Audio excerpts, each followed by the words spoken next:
One person leaves camp to check a water source nearby. It's a short walk. Everyone expects them back before the sun moves much further across the sky. But they don't come back. Not that hour. Not that day. And slowly, the entire group has to face a question with no clean answer. What do you do when someone simply vanishes, and there's no way to know why? This wasn't rare in the ancient world.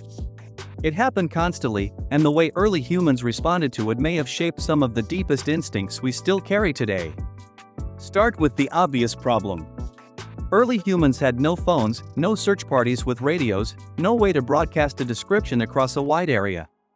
If someone went missing, the group had almost nothing to work with except tracking skill, memory, and time, all three of which worked against them the longer someone stayed gone. Tracking came first, and it wasn't casual. Anthropologists studying modern hunter-gatherer groups, communities that still rely on traditional tracking skills today, have found that experienced trackers can read enormous detail from something as simple as a footprint, depth, spacing, direction, even subtle signs of limping or fatigue.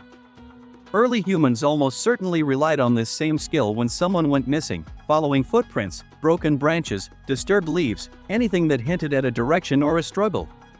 This wasn't guesswork. It was closer to a specialized language written into the ground. Unskilled adults could read the way we read a printed page today. But tracking only worked within a certain window. Rain erased footprints. Wind scattered signs.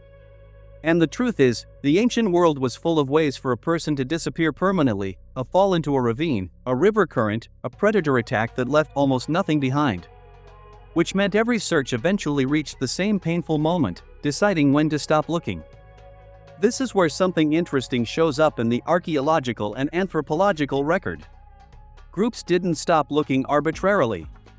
Researchers studying grief and search behavior in traditional societies have noted a consistent pattern: search efforts intensifying sharply in the first day or two, then gradually shifting from active searching towards something closer to ritual acknowledgement, a shift that seems to follow the group's realistic assessment of survival odds rather than emotional readiness alone. In other words, the searching didn't stop because people stopped caring. It stopped because continuing to search, especially with limited food and manpower, risked the safety of everyone still present. That decision came with a cost that's easy to underestimate today: uncertainty itself. Psychologists studying modern cases of ambiguous loss, situations where someone disappears without confirmed death, have found this specific kind of loss uniquely difficult to process, often more painful over time than a clear, confirmed death would be. The mind struggles to grieve something it can't fully close. There's some reason to believe ancient humans faced this same psychological weight, without the closure a body or a clear cause of death might have offered, forced to somehow move forward anyway.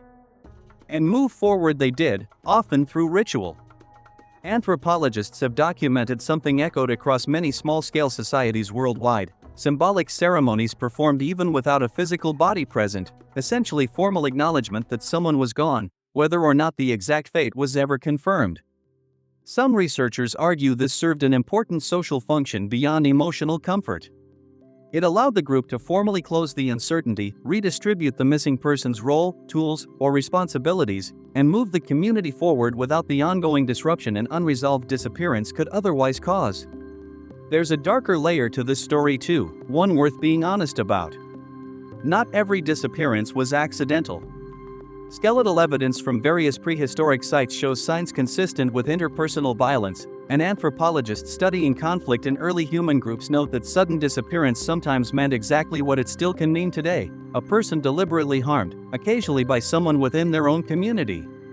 Early humans likely understood this possibility too, which means a missing person wasn't only a tracking puzzle. Sometimes it was a question about trust itself, about who inside the group might know more than they were saying. This uncertainty, layered with real danger, likely shaped something deeper than simple caution. Researchers studying vigilance behavior in small, tightly connected groups suggest that unexplained disappearances may have reinforced constant awareness of where everyone was at all times, a habit that, stretched across enough generations, could easily have become instinct rather than conscious effort. It's a compelling idea, though like much of this history, it's inferred from behavior patterns and indirect evidence rather than direct proof from tens of thousands of years ago. What's clearer is this: missing persons in ancient communities weren't quietly forgotten. They mattered enough to track, search for, ritually acknowledge, and in many cases, remember long after any real hope of finding them had faded. Anthropological accounts from surviving oral traditions across widely different cultures include stories of ancestors who vanished, sometimes centuries earlier, still passed down with enough detail to suggest disappearance left a lasting mark on collective memory, not just on individual grief. Which brings this story to something quietly familiar. That same discomfort modern people feel scrolling past a missing person notice, that specific unease tied to not knowing rather than knowing the worst, likely isn't new at all. It may be one of the oldest emotional patterns our species carries, inherited from thousands of generations who understood, far better than most of us ever will, exactly how fragile presence really is, and how heavily absence can weigh when there's no way to explain it. So the next time someone doesn't answer a message for a few hours longer than expected, and that small flicker of unease rises without any obvious reason, consider what you might actually be feeling.